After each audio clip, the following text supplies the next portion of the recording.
Hey everybody, welcome to Inside Electronic Music. I'm your host, Eric Turner, and with me today, I have a good friend of mine who's a musician, YouTuber, gearhead, family guy who also has a very interesting day job that we'll probably talk a lot about today as well. And shockingly to many people who watch this, he is not from North America. If you would listen to his accent, you would think, but he's not. I'd like to welcome my good friend Juan, aka the Midlife Synthesist. How's it going, man? Good to see you. Man. Hey, thanks for having me. I'm so excited for this, man. It's great because we chat every once in a while, and so it's nice to actually get a chance to have an excuse to chat. Exactly. So we can actually be like, "Hey, we got to do it because we're like doing a podcast. We actually have to hang out together for a little while." That's the only way to get a YouTuber's attention. I'm going to publish this. Okay, sure, let's go. You're going to be on camera on the internet, so you better show up. Say no more. Yeah. Say no more. Awesome. Yeah, I think the last time we saw each other was at Superbooth last year. Absolutely. And then we hung out with the Zoom chat thing. That wasn't cool. it. Yeah, man. I'm so psyched to go on 2025. I couldn't this year because family and money wise, it's not from Chile to Berlin. It's a long journey and not as affordable every year. But next year, I'm definitely going, man. And we're definitely going to have some beers. That's for sure. Actually, you just brought up something that I think not a lot of people know about you, and that's that you live in Chile. Yeah. Which I think, I'm sure you hear this all the time, but until I met you and we started talking about this, I thought you were from North America somewhere, like US or Canada or whatever. And why is your accent so North American? People want to know. The people want to know. The thing is, my parents were diplomats. So I actually grew up, I spent 4 years, so I was 4 years old till I was 8, in Washington, D.C. English was my first language for quite a while. And then we migrated to other countries. So then I started losing it.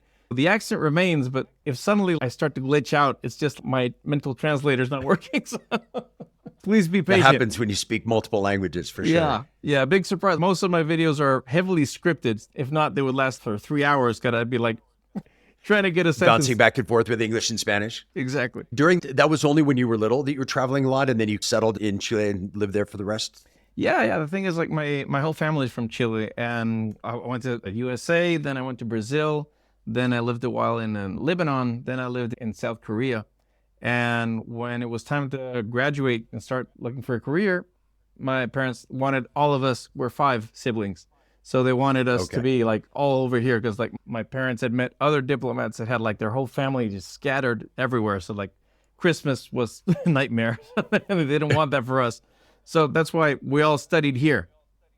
Nice. Yeah, we never talked about this actually, but my grandfather was a diplomat and my mom is one of 11 kids, and they were like, most of them were born in all different countries all over the world as he worked in the consulate for the US in all different places. One was Argentina. He was in South America. So a couple of one uncle and one aunt were born in Argentina, and then in all sorts of other places. Yeah. That's so cool, man. Interesting. Yeah. Interesting. People know you from YouTube, obviously. You've got an impressive following and very well liked in all the stuff that you do. Hope so. And I think I think one thing that you haven't talked a lot about on your channel, I think you hint at it a little, but that it's like your background in music, like where you came from, because you weren't always a synthesizer guy. You were no, not at all. You were a band guy, right? Yeah. I was actually, this might come as a surprise. I've started slowly bleeding that into the channel, but I started out as a singer. I was a vocalist in my bands, and the guitar was like closely knitted into my music making. So since I was like 12, I think, I started grabbing a guitar and I would make singer-songwriter kind of style songs. Back in those days, in the Elden days, we used to have CDs and cassettes. When we were kids. Music was not available, so you would get a very thin slice of what music was available. And at my time, Nirvana, Pearl Jam, those were the cool kids. I spent lots of time just making that kind of music. Now, the funny thing is, I love Prodigy, I love Radiohead, the more electric style of stuff, but I had no idea that synthesizers even existed. I had no idea how they made those sounds. For most part of my younger years, I was just like regular rock band, guitarist, vocalist. And the reason why my channel's name is the Midlife Synthesist is because I literally walked into a store after I had completed my whole education. I was married. I was like, okay, now what? I'm 30. I think I want to get back into music. And I went into a music store and I saw this little kind of weird thing. It was black and green. It said Roland. And it had 2 octaves. And I'm like, why would somebody want a 2-octave piano? This doesn't make sense. So I asked the salesman, and I'm like, what is this? Like, why is this piano so small? And that's a synthesizer. What is a synthesizer? He said, wait a minute, just a second. And he grabbed a couple of headphones, he put those on me, and he's, okay, just press any key whatsoever. And this was the Roland System 1. Needless to say, I was absolutely blown away by how that thing sounded. I was like, he probably put it in arpeggiator mode or something like that. And I was like, whoa, what is this? I said, don't worry, I have more. That was like my little glimpse into this whole world. And that was 11 years ago. That's awesome. The rest of the story is well known. I just started obsessing over synthesizers, as I'm sure lots of people also. The rest is history. Yeah, and it was my midlife. My Ferrari was a synthesizer. My midlife synthesis, my midlife crisis, was synthesizers. That's awesome. It's really funny because I was talking recently on another edition of the podcast with EasyBot, and he also came from singer-songwriter background. He grew up in Seattle. He grew up in the grunge music scene. His influences were Nirvana and Alice in Chains and all that stuff. It's really funny because we all end up in this kind of relatively small sphere of synth YouTubers. And you guys came from a really similar background. I was actually a big fan of that music as well and played that in cover bands when I was in high school and college. And I was playing guitar and singing, and we were doing Jimi Hendrix and Eric Clapton and Stevie Ray Vaughan and all that stuff. But what was interesting, like you said, you were listening to things like The Prodigy. And when I was talking to Matt, he wasn't listening to that at all. Like, he stumbled into this trying to recreate a band electronically. What? And I was listening to stuff other than what I was playing. Like, our bands were playing blues rock covers, but everything I listened to was Depeche Mode and New Order and Joy Division, and then that turned into Nine Inch Nails and Ministry and all of that stuff. So I was listening to very electronic music, but I wasn't playing it. Yeah. And that didn't come until when I was in college, and that's when I got into synthesizers and drum machines and that stuff. So what was the first synth you bought? After I went to the store, the System 1 caught my attention, and I saw that they had this much bigger one, the System 8. And my first synthesizer was a System 8. And it was, nice. To this day, I feel that it's like one of the best synthesizers I've ever had. But I was young, foolish. And the thing is, I went into into a Reddit, synthesizer Reddit. And young me, having no idea about synthesizers, started reading about digital is not as good as analog. And this thing that I bought was a $2,000 MIDI controller. And I was like, wait a minute, I don't want that. And I stupidly, because I never found it again, I returned it, and I traded it in for a Supernova, which is a great beginner synth, by the way, and Roland FA06. And basically, I reset myself because I've been kicking myself since I ever started this, that I returned the System 8, because it's such a great synth. But that's one of the things when you start out, you start listening to all these voices, and they're like, digital is nowhere near as good as analog. And let me go on the record here. The System 8, I don't know what wizardry is going on with their it sounds just as good as my Polybrute.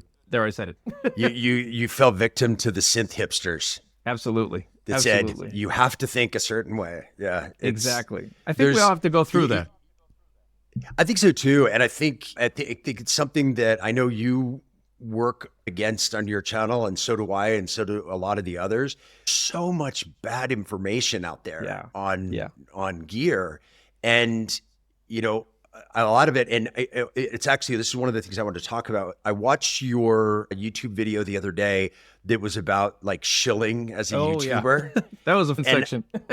I have to say, I loved it because there was a couple things that you said that I thought were really interesting takes that I hadn't heard before and that really resonated with me. And one of those was the idea that when you spend a lot of money on something, and this is not just for synth YouTubers, and this is why it really resonated for me. When you spend a lot of money on a piece of gear, all of your interactions with people about that piece of gear become this sort of weird like confirmation bias that you're trying to convince other people that it's the best. So they'll tell you it's the best. So they'll confirm that you made a good decision to spend money on that thing. Oh, absolutely. And when you look at how toxic like online forums are, a lot of it is that, like, people just shitting on other people's gear choices because they're trying to make themselves feel better about their own decisions in life. Absolutely. And like when we talk about bias, my initial, the first thing that happens whenever I bought a synthesizer. Like, for example, when I bought this guy over here, lovely synth, one of must have been like my first real analog. Oh, I have a, and my wife was not very happy about this. So my first review was to my wife, where I tried to explain why this made sense. That's awesome. That was my first review. I was like, listen, honey, let me tell you why this costs what it costs. First Let of me all, tell you why analog is better than digital. Exactly. Let me tell you, that's a tough crowd. And that's like what we're talking about, real life beyond the YouTube stuff. Trying to justify this thing to your wife, that is a biased review. Yeah. I think the thing that I adapted years ago for that conversation was explaining to my wife that synths are like a savings account that you can play. Of course. Because you can It's an always investment. resell them. Yeah, you can always resell them and get most of your money back out of them if you buy decent stuff anyway. Yeah. That it definitely works with modular because Yeah. there's such a good resale market with modular that you can just like you can buy and sell it whenever you want. You But trade yeah, it. no, that video really resonated with me. That idea, because another thing that you said in there that also really struck me, and it's something that I say to people all the time on my channel and in my live streams and in my courses that I teach and stuff, is that everybody says, oh, you only say the good things. And I'm like, look, I don't get free gear. I don't get paid by companies. I don't have sponsorships. My channel's not important enough for them to try to sponsor me for anything. So the only gear you're ever going to see on my channel is gear that I actually like. So I either bought it myself because I like it. And if I bought it and I don't like it, I resell it. And I don't try to justify it, so I get rid of it. Or every once in a while, there'll be a piece of gear that I want, and I'll reach out to a company and say, hey, can I borrow one? Or do you want to hook me up with one or whatever? Because it's something I'm interested in, not like, how much are you going to pay me to tell everybody that your shitty synthesizer is really good? Like there's none of that. Like none of it. I think that there's like a point that I think I should have like made it more of a point in the video, was that, I'm not sure you know this, especially since you're a modular guy, every single piece of gear that you have, whether it's if you bought it or if it's given to you, usually you don't just like magically turn this thing on and it's working. You have to actually study it because it has multiple functions, secondary functions, hidden button combos. So every single piece of gear is a huge time investment. We are not spring chickens.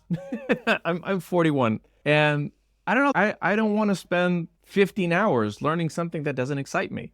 Yep. Naturally, I'm going to review stuff that I like. And I've actually returned a couple of synths that were sent to me because I'm like, you know what? I wish you luck with your enterprise, but I'm not finding what makes this thing interesting. So I can't be doing something. It's going to be, oh, this is cool like this. And I love this about it. But that's because I was interested in it.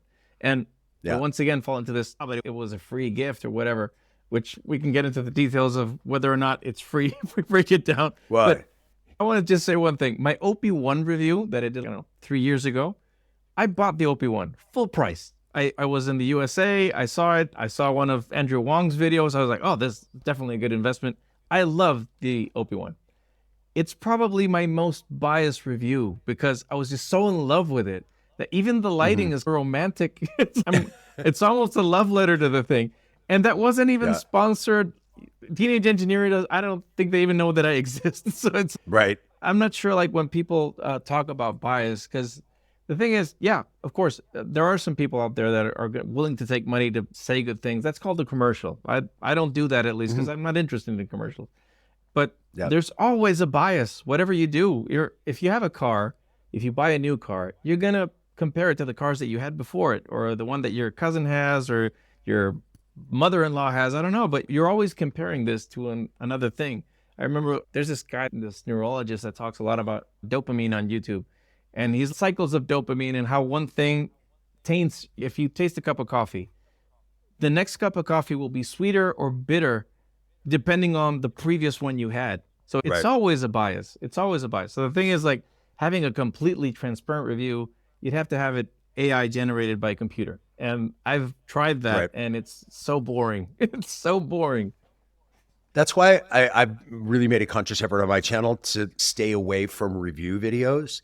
And like I said, I'm not getting hit up all the time by these companies, so I wouldn't do them anyway. But the perspective I've always tried to take was, these are pieces of gear that I use, and this is how I use them and why I use them instead of using something else. Yeah. And that may work for you, may not work for you, but here's the reasons why it works for me. Yeah. And if that kind of clicks with you, awesome. And if that is enough to tell you, oh, I don't do things that way, so that wouldn't be good for me, that's good too. Like, I genuinely don't care. If I'm not trying to sell somebody something, I'm just trying to explain why I personally have kept stuff around. Because if I don't use stuff, it gets sold relatively quickly. No use keeping it around. See, that's the thing. Like, I've always thought that, for example, like if you get it too deep about how a synthesizer sounds, that's a usual, but how good does it sound?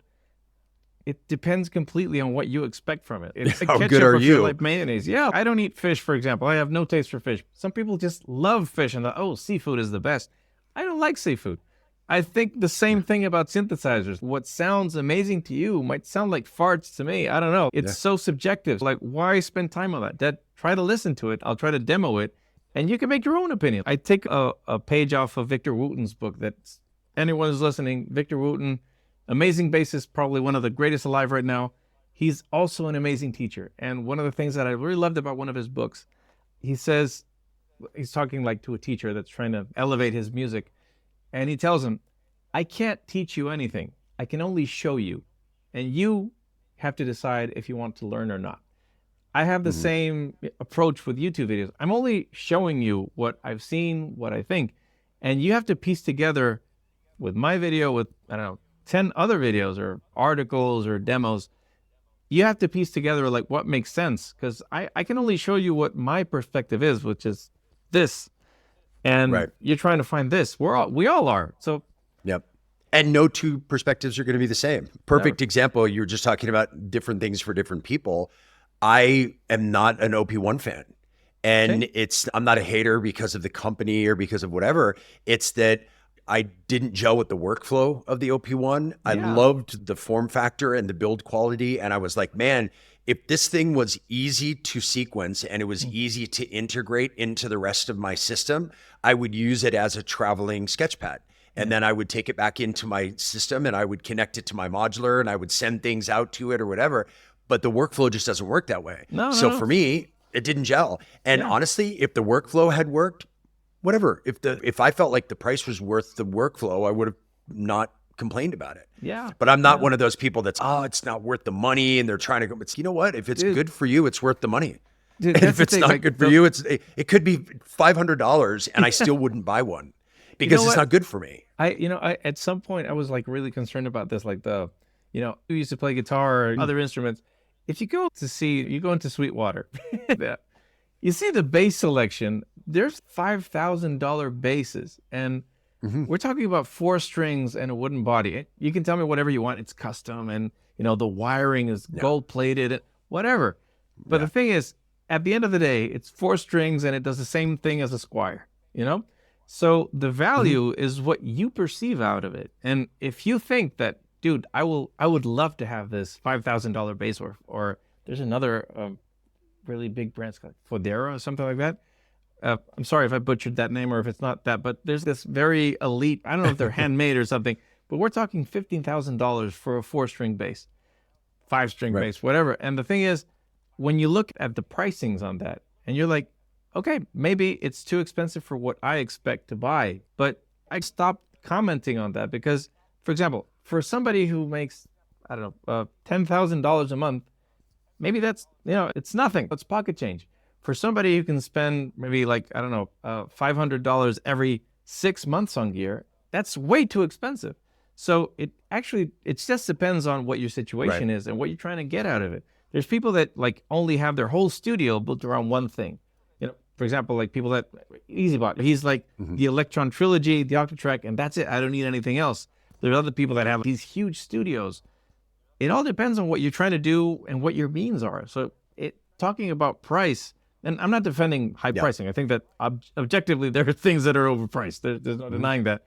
But it's not a discussion that's like worth having because either you're going to buy it or you won't buy it. And you have to make like your vote with your money. If it's overpriced and nobody buys it, then it's going to go away by itself or it's going to get discounted. Yeah, and it's that whole idea of perception of value and that perception is reality. So if you think it's worth it, it's worth it. And if you don't think it's worth it, it's not worth it. It's just that it comes down to what you think personally. And I agree with what you were saying too, that it's all about like how you're going to use it. Like what's the use? So like you talk about a bass, for example. So I am a par bass player. So cool. if I was to get a noticed. bass, it would have a very limited use. It would have a very limited use for me. So for me to get a Squire would be awesome. That's what I would want. I would want something, and I would run it through a whole bunch of effects, and I would do like whatever just to make it sound better. But if I'm somebody who's a professional touring musician who's soloing on a bass, who needs a 6-string bass with a really low action so that it's fast or whatever, cool, pay for that.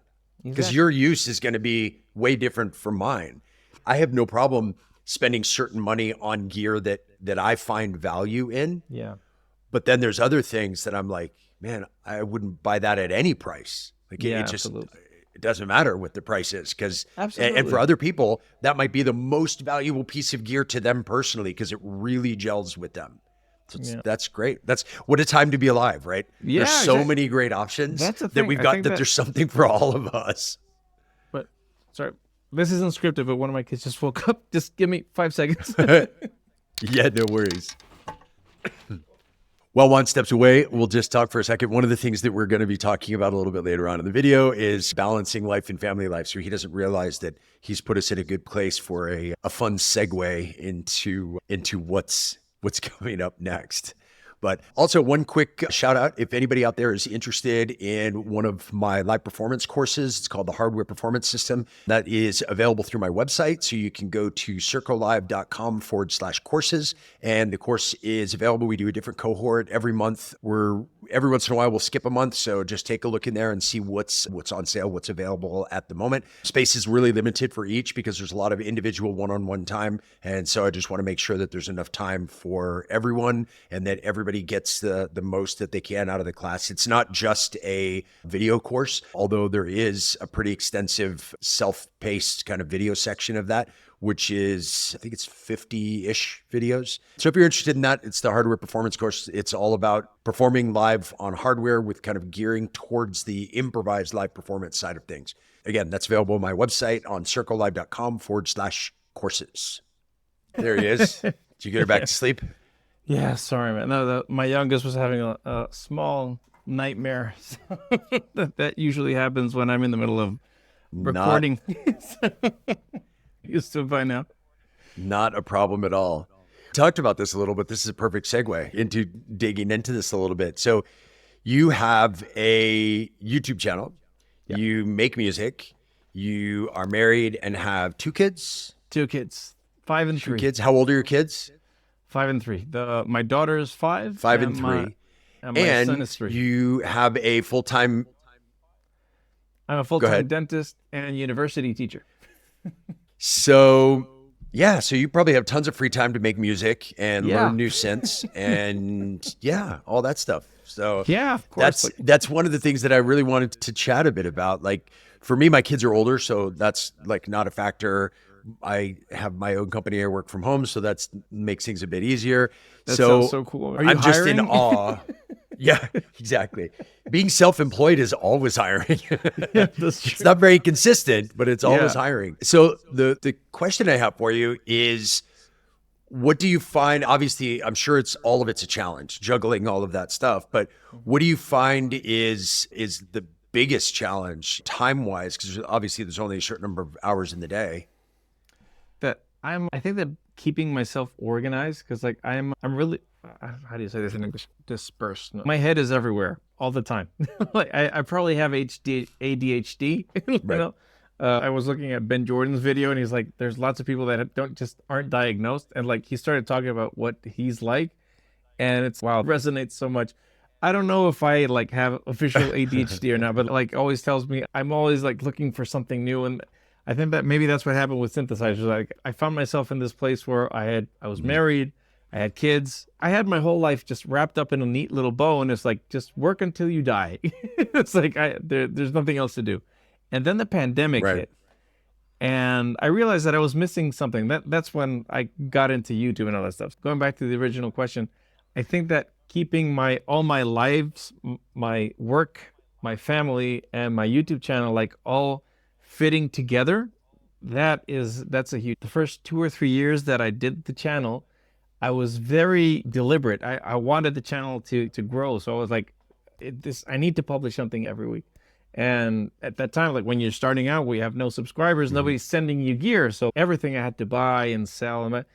And that meant like lots of time invested, lots of learning. Like now I can make a video in 2 or 3 days if I really want to get to it. Back then, like, how do I color grade this thing? Or I didn't get the exposure right, or the audio isn't syncing up. And you have all these problems that are part of the learning curve. So now it's a little bit more efficient. And the problem is when you start, borrow time from one aspect of your life to put it in another, because time is finite. When you get older, the time is like, when they say time is money, I think that it's a misleading expression because it sounds so vacant. But I think that the thing is, time is the only currency. It's like, how much time are you spending on your work, on your family? Time is the only thing you have as a currency, really. Going back to the question, I think that the problem I find is when I start grabbing chunks that aren't supposed to be YouTube related. For example, Saturday morning and I haven't been able to finish editing and I want to publish at, 11 a.m. and it's 9 a.m. Everybody here is wide awake. They want to make breakfast. And I'm like, honey, do you mind if I edit for just half an hour, which turns into 3 hours of editing? And of course, when I come out, very happy about this situation. Yeah, it's not, oh, great. Did you get your video out? It's, dude, you just spent 3 hours of a Saturday, our family breakfast time, in your studio editing. It's not a happy moment.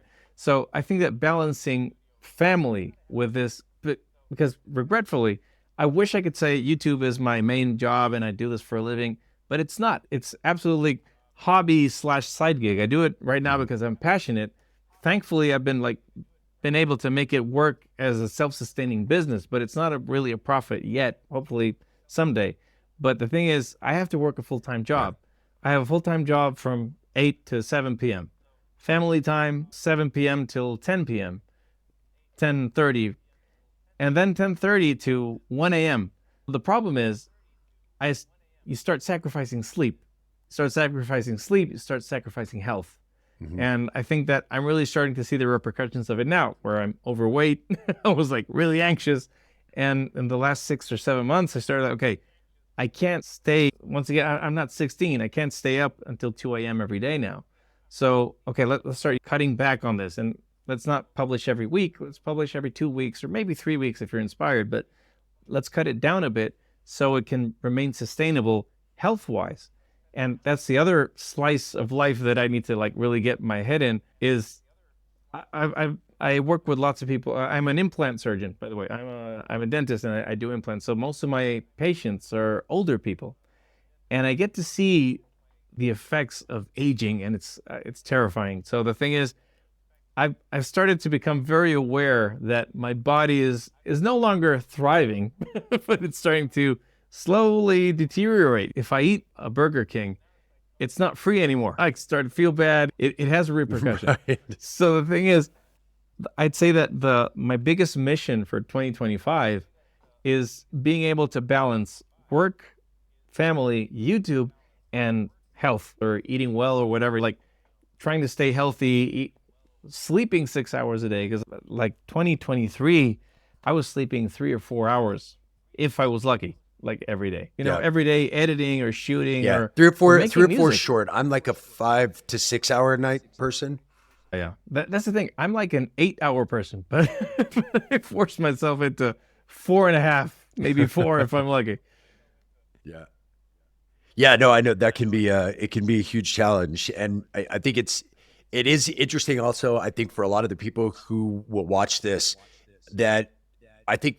You see somebody on YouTube, you see somebody with, I think you're over 50,000 subscribers just recently. Yeah, recently. Yeah. So they see that you've got 50,000 subscribers and they're like, man, this guy must be just rolling in the cash. And I think people don't understand that it's just not like that, especially not in a niche like synth YouTube. But it's not, if you were in a technology niche, or giving financial advice or things like that, and you had 50,000 subscribers, you'd be making a lot of money.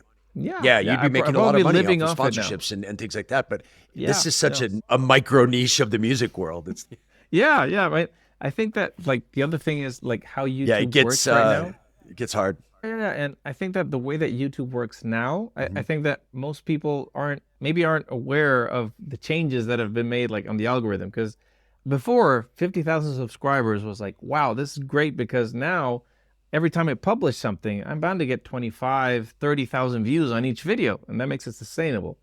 The problem is the algorithm now doesn't work that way. Basically, your 50,000 subscribers or your 1 million subscribers, they don't have that weight that they used to have. Now it's, is the video good or not? That, I think that's a good thing, especially for newer channels. People that are starting out get way more exposure now. So it's easier to hit it big in YouTube now. The problem is it feels like your trajectory, your past experience, or your past labor have no weight at all. So it's every day you show up and you start a new company, because every video might get, I have videos like with 900 views in the last month, and we're like, with 50,000 subscribers, that shouldn't be like possible. And I think that it's also good because it keeps creators on their toes, because I think it would be easy to say, okay, so like I have 1 million subscribers, so I'm just going to start slacking off on the quality of my videos. But the problem, for me at least, is that I always give 100% in each one of them. Sometimes the content is interesting, sometimes maybe it's not. There's no way to control that. But I feel that the subscriber nowadays that does this, I've talked to Bobis or Rigatines, and they all agree on one thing, is that the subscriber amount right now is more, I don't want to say vanity metric, but to me it has a very useful purpose, which is you go to a company, I don't know, like a synth company, and that says I am able to deliver on a consistent basis. I have experience. I have this resume that says 50,000. I'm not a fluke. And I think that that's basically the only thing that it's useful for right now, is being able to give you some street cred. That's about it. I've seen channels with, 2,000 subscribers make, 500,000 views. And that's amazing. That's awesome. But the problem is if you're trying to do this in the long term, it feels like there's no added bonus to doing this a long time. Yeah, I think that I've definitely noticed that as well. I think that it's more about they're more concerned with the quality of the content as far as where they push it out to. And I think they're also, it feels like, and again, this is all just like anecdotes, but it feels like things are more focused on the idea of, do you have a really clearly defined fan base or niche or whatever you want to call it, of people that it's easier for them to market to? Where if you have 1 million subscribers and your demographics are all over the place, it's much harder for them to advertise. So they're not, so they're going to undervalue that for them.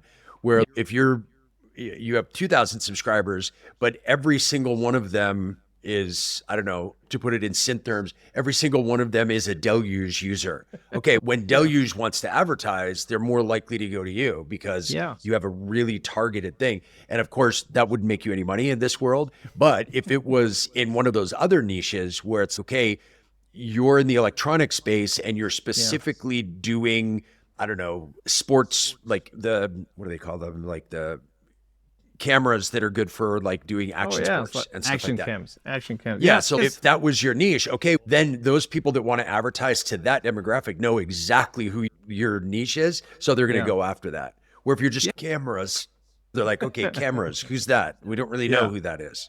The other issue is like the type of content, the type of niche that, at least that I chose, because like I started this out of necessity. Basically, in the pandemic, I became addicted to synthesizers. So I would literally buy, 4 or 5 synthesizers a month. And I started, of course, nobody can afford that. So I had to start selling synthesizers so I could buy the next new cool thing. And then I started having this idea. I was like, because once again, my wife was like, what are you doing? You're wasting all our savings. I'm starting a business. Exactly. It's an investment. See, that's the thing. People think that there's no bias. I talk about this bias. I'm like, okay, I'm going to start a YouTube channel so I can justify buying all this stuff and selling all this stuff later. And that's how the YouTube video, the YouTube channel started. I was like, okay, before I sell this off, let me tell you what I think about it. That's the whole basis of the thing. But the thing is, the niche that we're in here, the content, or at least if you want to do gear-centric content, it's very limited because there aren't everyday releases. It's not like something that's going on all the time. And the other thing is you don't have access to all the releases. I live in Chile, so synthesizers here are not very common. There are like 2 or 3 stores that bring them, and they bring like very few.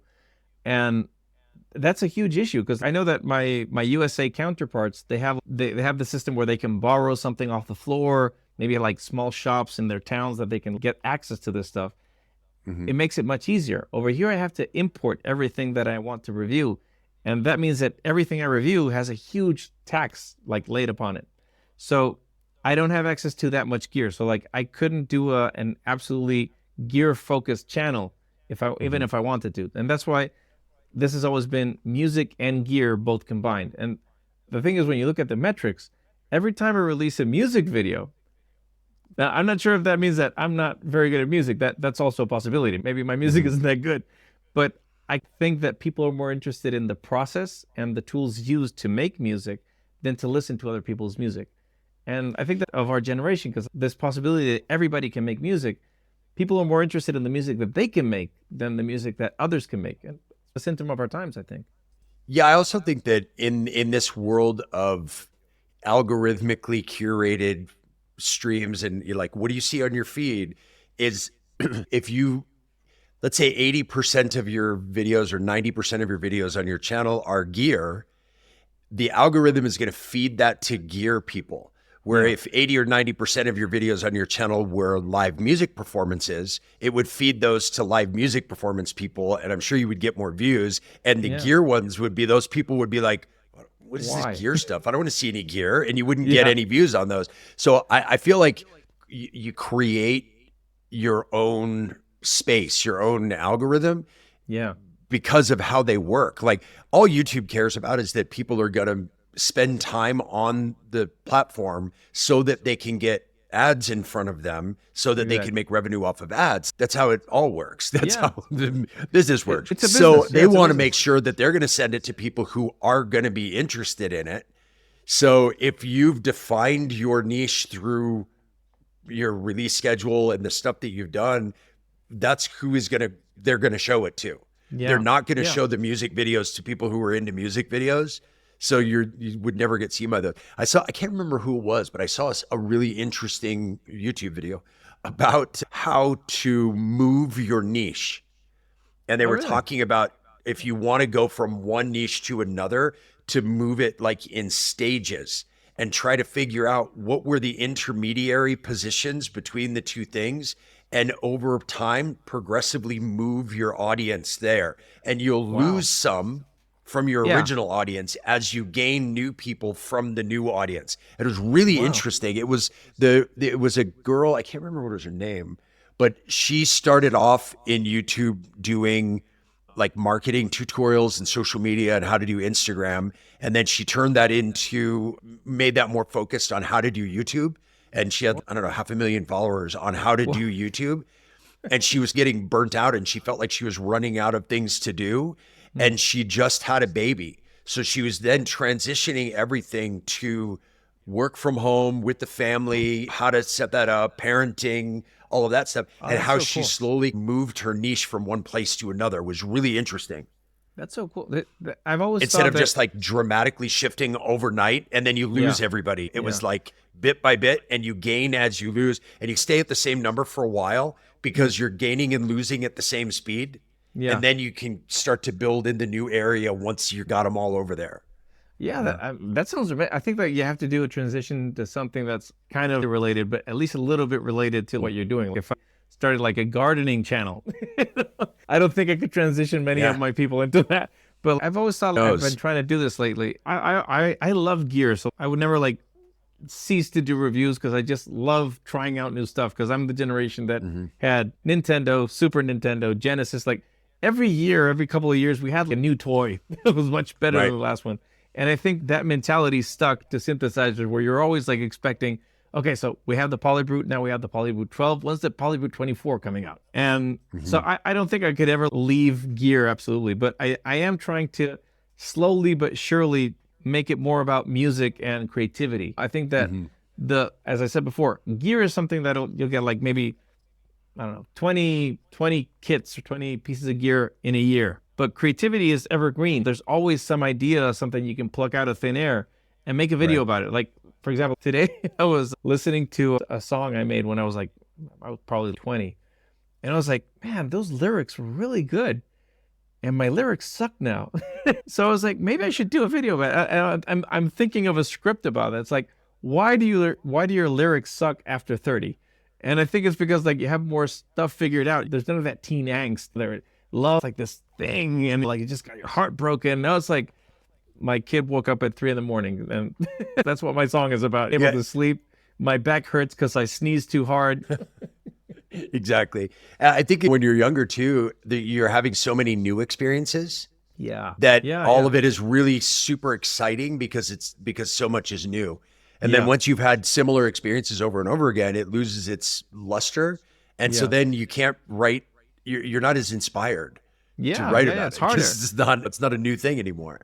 It used to be like all my music had lyrics, and now the exception is lyrics. If suddenly inspiration strikes, I'll do it. But I think that maybe that's another appeal of electronic music, because it allows you to express yourself universally and way more, but I'm a little lost for words here. Basically, it's a way of expressing yourself that isn't so tied down to words. So it's much more, it's much more open to interpretation by the person that's listening to it. And I think that's beautiful. Yeah, it's one of the things that I love about techno. And we were actually talking about that in the group session of my course today. And we were talking about the idea that in the techno genre, when people are listening to it, whether they're at a club or like a warehouse party or something like that, the idea is that it's a soundtrack to the night. So it's giving you like a vibe and energy, and you're getting emotion sonically, not lyrically. It's not like there's not a literal story. There's literal stories in hip hop and country music and pop music where they're telling you like, here's the main character, here's what happened to them, here's the struggle they went through, and here's how it got resolved, and there's your story. And with techno, there's not any of that. So you're trying to make people feel happy and sad and excited and tense and euphoric and whatever through sound, rather than literally, this is a happy song, this is a sad song. Like it's different. It's one of the things that I love about it. I love the challenge of it, but I also love the flexibility and freedom of it too. Absolutely. Just being able to like one of the things that I really love is like picking up soundtracks, like from music, from I'm a super soundtrack nerd. Dude, I mean, Hans Zimmer, that's like my fix right there. Everybody knows it's like Interstellar. If Interstellar had lyrics, it would be lessened, because if it had lyrics, it would tie like, I'm in space, whatever. It brings it down. It makes it much more concrete, so you can't interpret it. And it's weird, and I love doing this. I sometimes put music that I love in different situations at different times of my life, and it has completely different meaning, especially if it doesn't have lyrics. And there's another one that I'm trying to remember. Sorry, I'm gonna get my torpedo out. Just a second. I need to find this thing. Max Richter. This comes from the soundtrack. I've been listening to this for days. If you have a chance to see it later on, just give me 1 minute. There, on the nature of daylight. Okay. Look. Search for that when you can. I will.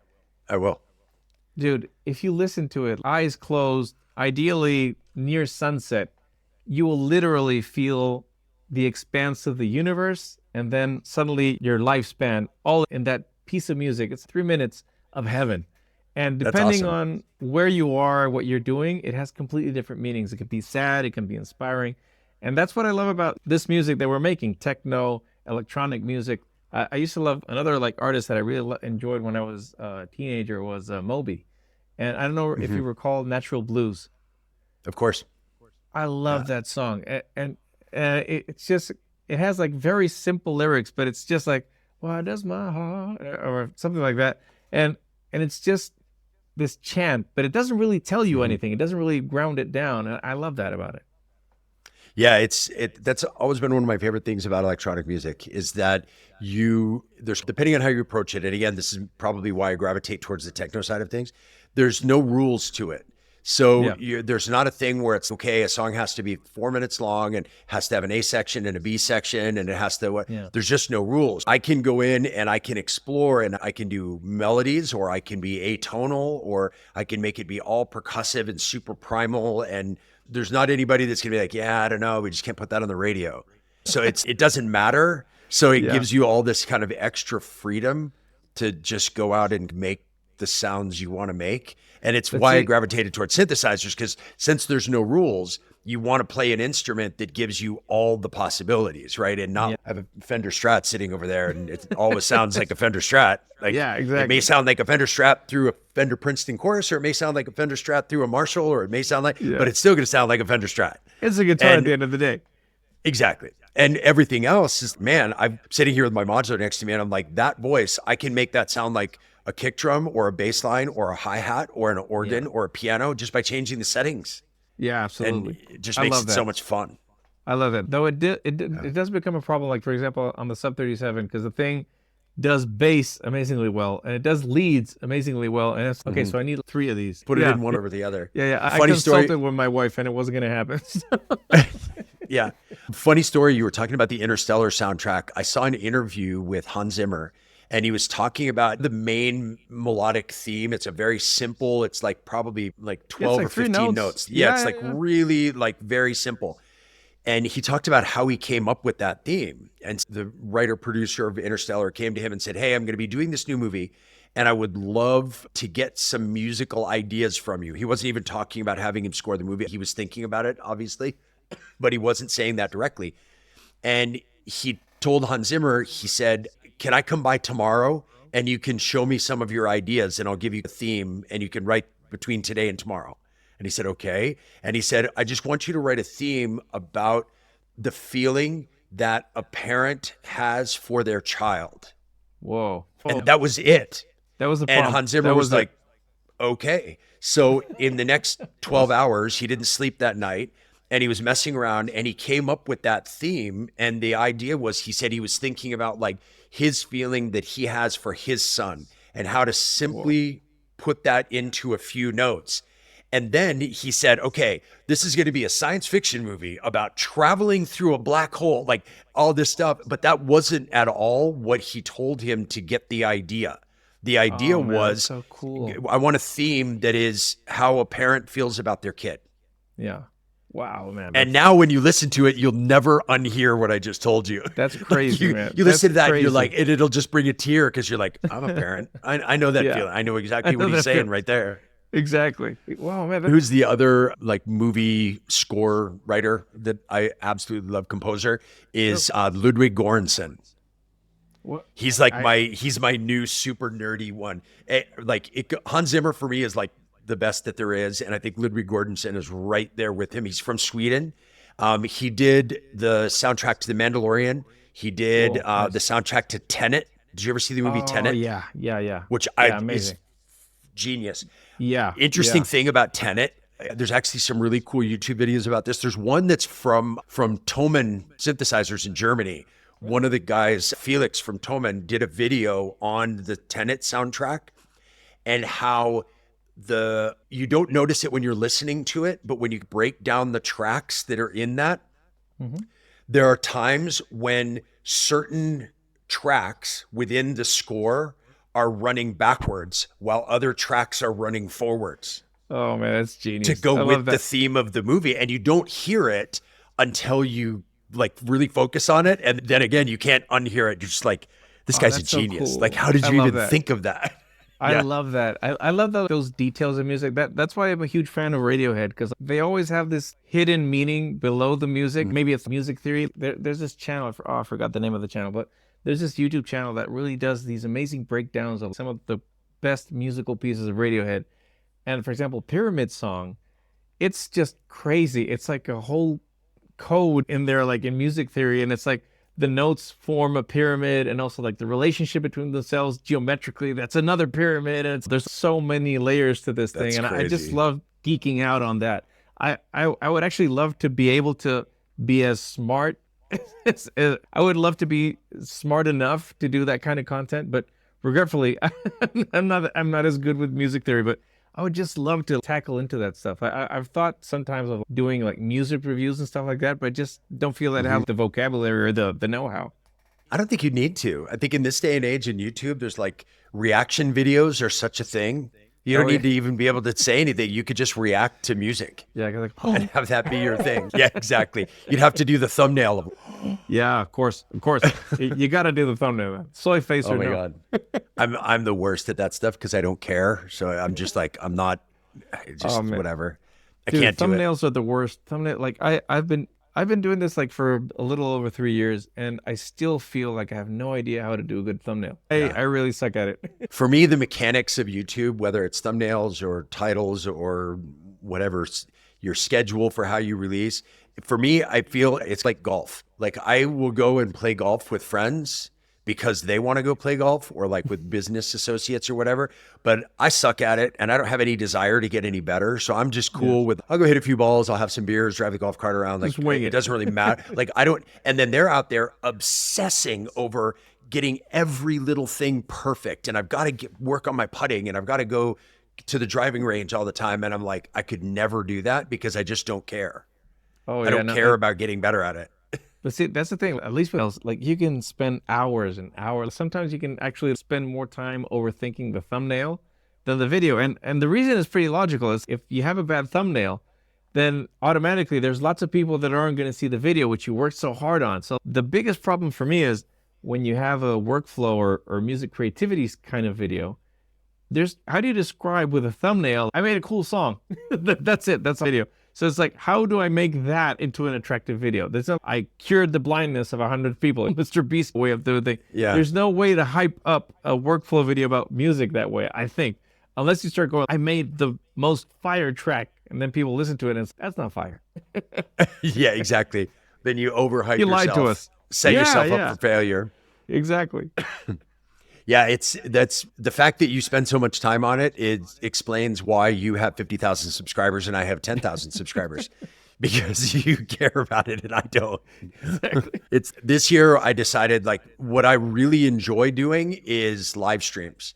And I really enjoy the interaction with people on live streams and being able to get questions and answer them and show things and do that stuff. And what I really hate is editing. And so if you notice, I haven't put out a regular video in a long time. I think since January, but I live stream pretty much every week because it's great. And I'll still get the same number of views on my live streams that I was getting on my regular videos. And I don't have to waste the time editing, and I get to do them in a way that I really enjoy. Like I have a lot of fun making the streams, whereas the videos was just like tedious. Dude, see, I don't know if you've made this connection, but see, I can immediately see like your personality and my personality on the way that we edit, on the way that you make music and videos. I was just going to comment, like when you started talking about techno, I was just going to comment, one of the things that I admire with the way that you do music, because I've seen you live, is you just go out there. Okay, I'm going to figure this out as I go along. I could never do that. I'm not brave enough to do that. I would panic. I was like, oh my God, they think this sucks. Oh my God, the snare isn't the right one. Like, why did I pick that kick? I would totally panic and melt down. And that's one of my objectives, is like to be able to make improvised music. And it's funny that you say that your videos are the same way, because like my videos are so heavily edited. Like I will do 15 takes of, for example, thank you so much for watching. No, not that one. Thank you so much. No, thank you so much for watching. And I'll do that 15 times until I get it right. And I'll edit that all the time. And that's weird because it shows you how our creative minds kind of work. Mine is structured. Maybe that's, I'm a dentist. I'm really used to procedure. Things have to go a certain way to better the prognosis. Over here, both in music and in videos, I'm like highly edited and tightly controlled. And I find it so liberating to just let loose. Like I've considered doing live streams, but maybe it's like also the language, because I'm not sure if it's noticeable, but I sometimes struggle to get the words out. And that's why I script my videos. No more than I do. And English is my first language. So thanks. I struggle for words too. That's totally normal. No, it's really funny. We haven't talked about this, but I started a course, an online course that I started offering a couple months ago. So we're in the second cohort of the course right now. And it's basically a hardware live performance course on how to play improvised live performance. And the whole thing is geared towards that. And the course is called the Hardware Performance System, because it is a systematic way to approach improvisational performance. It's very structured, and it's very much, there's a real methodology to it that I broke down into 8 different sections and 50 videos that you can watch. And then there's group coaching and there's one-on-one sessions and there's all that stuff so that Dude, it that's helps amazing. people learn how to be an improvised performer. Because I Oh man, I figured would there were love so that. many people out there doing the kind of strict make a track, learn how to transition, make another track, put together a Makes sense. set. My set's 30 That's me. minutes long or whatever. That's me. That's And me. there's a lot of information out there about that, but there was nobody out there really showing how, in any kind of methodical way, how to improvise. That's so And cool. so the course goes through like how to set up your gear in order to improvise. Like what gear works well for it, what gear doesn't work well for it, and why. Octatrack. Yeah, nightmare. But I have to tell you though, the Octatrack is a good example because it's something that it's really good for improvisation It's once you brilliant. set it up. Yeah. Once you yeah. set it up. The thing is, But that's that's the the thing. structure. The Octatrack. If you set it up Exactly. in a way that makes sense, it's amazing for improvisation. If That's you the try to improvise this setup part, people are going to fall asleep as you're sitting there figuring out how to go in and adjust this thing. No, that's the thing. I've always defended the Octatrack. I think that the Octatrack is probably one of the most genius devices out there. It gets a bad rap Totally. because if you do the proper setup time, and I think that's like that goes for anything you do in life. If you give it the proper setup, then you go for it. Done some amazing music on the Octatrack. It all required very deliberate setting up prior to, but once everything's good to go, that thing is just wow. It's just oh, I love it. I love it. And that same methodology kind of goes through to the stuff that I teach, which is it's all about how you set up your gear and what gear you choose that lends itself to the improvisational side of things. And then it's, okay, how do you use that live? What do you actually change? What do you prepare in advance? A big section of it is how to use the Oxy 1 in live performance, because there are certain things in the Oxy 1 that really lend themselves to improvisational live performing and coming up with generating new ideas on the fly or modifying sequences on the fly. Being able to keep everything in key is part of that setup guardrails thing. So when you know you're going to be in key, no matter what button you press, you're a lot freer to press all the buttons.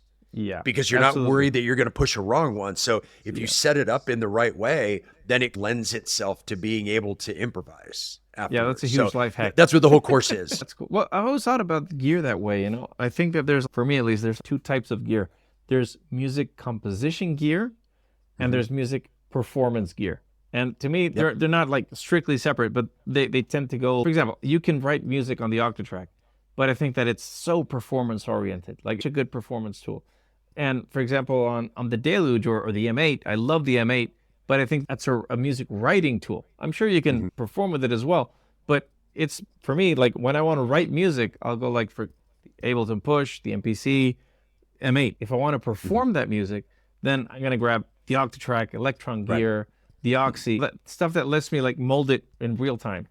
Yeah, and that's what the whole premise of the course is that idea that it's not good gear and bad gear. It's just some gear lends itself more to certain things, and we walk through how to make those choices for you. And another thing that I always talk to people about too is kind of like leaning into their strengths. So if you're a good keyboard player, you should have keyboards built into your set as a way to be a part of your improvised performance. I am not a good keyboard player, so I don't have keyboards in my live setup because that would be a waste of space because I wouldn't do anything. I wouldn't do anything good on them. But I'm really good at improvising and playing a sequencer as an instrument. So for me, that's my keyboard. And for other people, that doesn't click for them. They have to do that in a really regimented way. But on keys, they can be more flowy. So it's okay, cool. Then that's what you should have in your live setup, whatever you're comfortable with. So Absolutely. So I got a last question for you here. It's a 2-part question before we wrap this up tonight. Now, I know this is going to be a hard one for you, but of the gear that you have, actually, no, I take that back. I'm not even going to preface it like that. It's not even of the gear you have. I'm going to say of all the gear, because you've tried a lot of gear that you don't have anymore, as have I. What piece of gear do you think is the most underrated? And what piece of gear do you think is the most overrated? Whoa. Oh, that's a good one. Oh, man.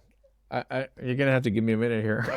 Okay, I'll give you a minute. I'll let you know because the spoiler alert, because I already said this before. For me, the most overrated piece of gear for me personally is the OP1 because it gets so much passionate hype, and I'm like, yeah, it's good, but there's a lot of things that it's missing functionally.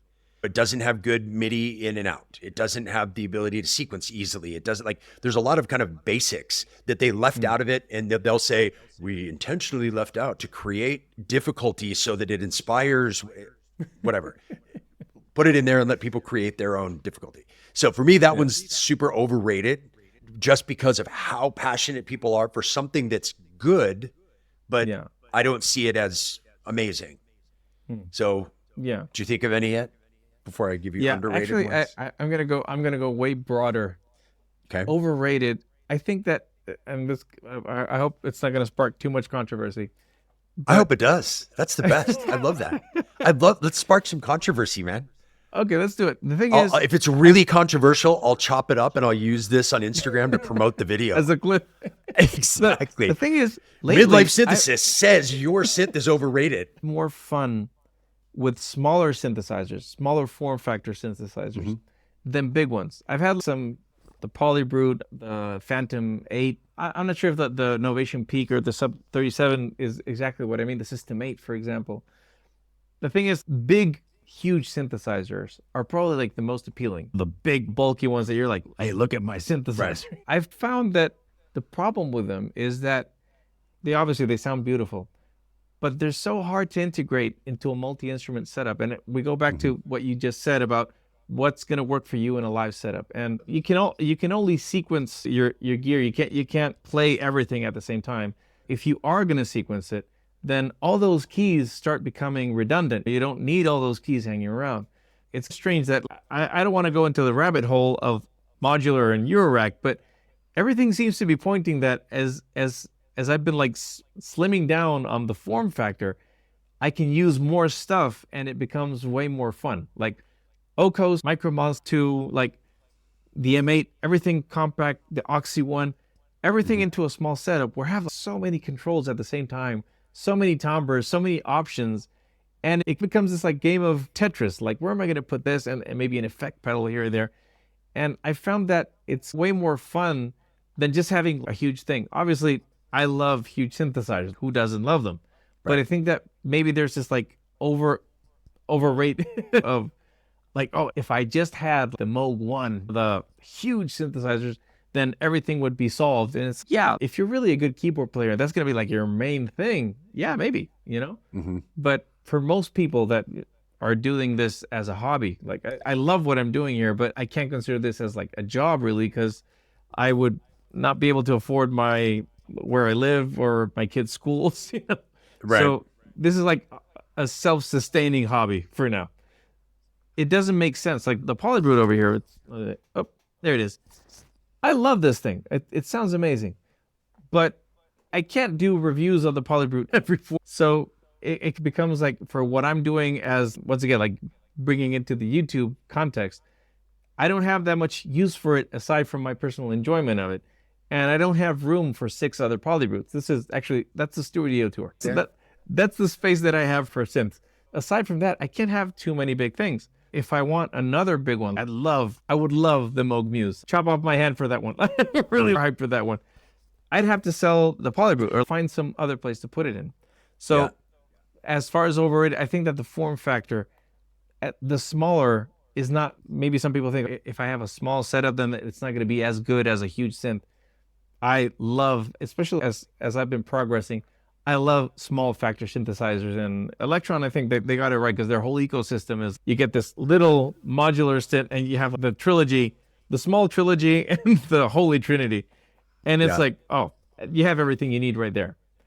And they get a lot into a small form factor for sure with the Electron boxes. Absolutely. That is for sure. I actually, talk about the Moog Muse, I got to mess around with one when I was in Portland for a show a few weeks ago. I went to their local synth shop there and they had one. And it was cool. It was it sounded great. I was really impressed. It was cool. It was fun to play too. It was very intuitive the way it was set up. That's what I was thinking. The videos, it looks Moog isn't great anytime they put out something with a menu, I get a little nervous because they're not really good at that. They're really good at knob per function. And so I was like, I wasn't sure, but it's actually, the user interface was pretty good. It was pretty easy to get around at first. So yeah, I really dug that. Yeah. Oh, that's cool. How about your underrated? What do you think is a piece of gear that's a sleeper that more people should know about, or should get more hype than it does, or be more expensive than it is, or whatever? I'm not sure if it doesn't get the hype it deserves, because it certainly, I think it's a beloved synth. But I think that my sleeper hit, the one that I was not expecting to love as much, is the Make Noise Coast. Like, oh yeah, dude, that thing, it costs like $500 or $600. Cost $1,000. like Right. I would easily pay for that. Like, the thing is, it's just so much fun. And like, the reason why I think it's not, I'm not sure if it's underrated, it's the right word, but maybe people are put off by it or maybe intimidated because it's, oh, this is modular. This is Eurorack. I think I even said that in my review. The O-Coast is modular for people who don't want modular, Right. or people who don't want to be patching.